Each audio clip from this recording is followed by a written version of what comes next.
ఇది Prajagalam candle media news Telugu. Rangampet ప్రభుత్వ junior కళాశాలలో డొక్క సీతమ్మ మధ్యాహ్న భోజన పథకాన్ని ప్రారంభించి విద్యార్థులతో కలిసి భోజనం చేసిన అనపర్తి శాసనసభ్యులు నల్లమిల్లి రామకృష్ణారెడ్డి.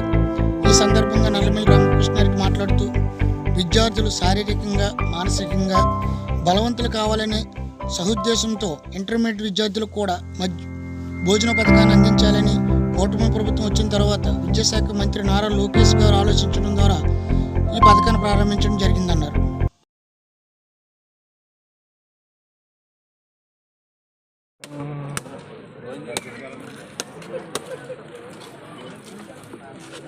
కొంచెం మనకి అనుకుంటూ వాటర్ పడుతుంది.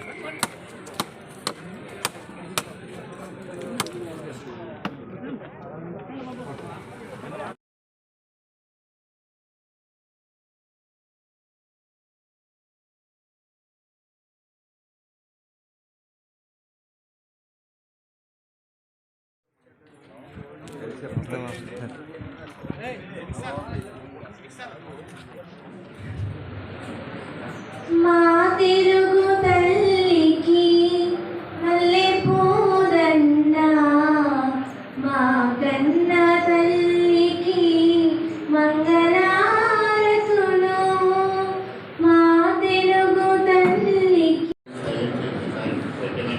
చెప్పాను, ఇది మా బాధ్యత. మేము గెలిచామనుకున్న తర్వాత మీరు విష్ చేయడమైనా సత్కారం చేయడమైనా అది ఒకసారికే పరిమితం కావాలి. ప్రతిసారి అదే కార్యక్రమాలు చేస్తే మనాటనే వస్తుంది. అది మంచి విధానం కూడా కాదు. దయవుంచి ఇటువంటి కార్యక్రమాలకు స్వస్తి పలకండి. దయవుంచి పువ్వులు ఇవ్వడం, బొకేలు ఇవ్వడం, దండలు ఇవ్వడం ఇవన్నీ వదిలేద్దాం. ఎందుకు మన రొటీన్ కార్యక్రమాలు మనం తీసుకెళ్లాల్సిన బాధ్యత నాది. మీకు సేవ చేయాల్సిన బాధ్యత తప్పించి ఈ విధమైన కార్యక్రమాలు అందువల్ల ఫార్మల్గా మీరు వస్తాం, మీరు వెల్కమ్ చెప్తారు, వస్తాం, కార్యక్రమం చేద్దాం.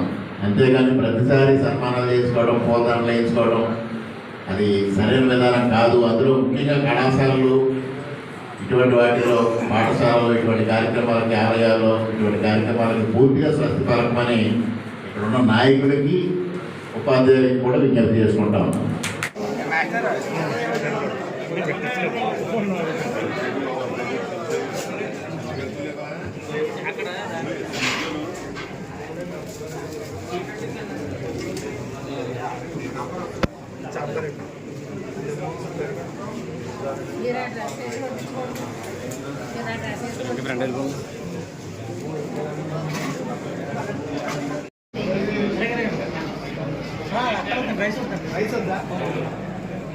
సార్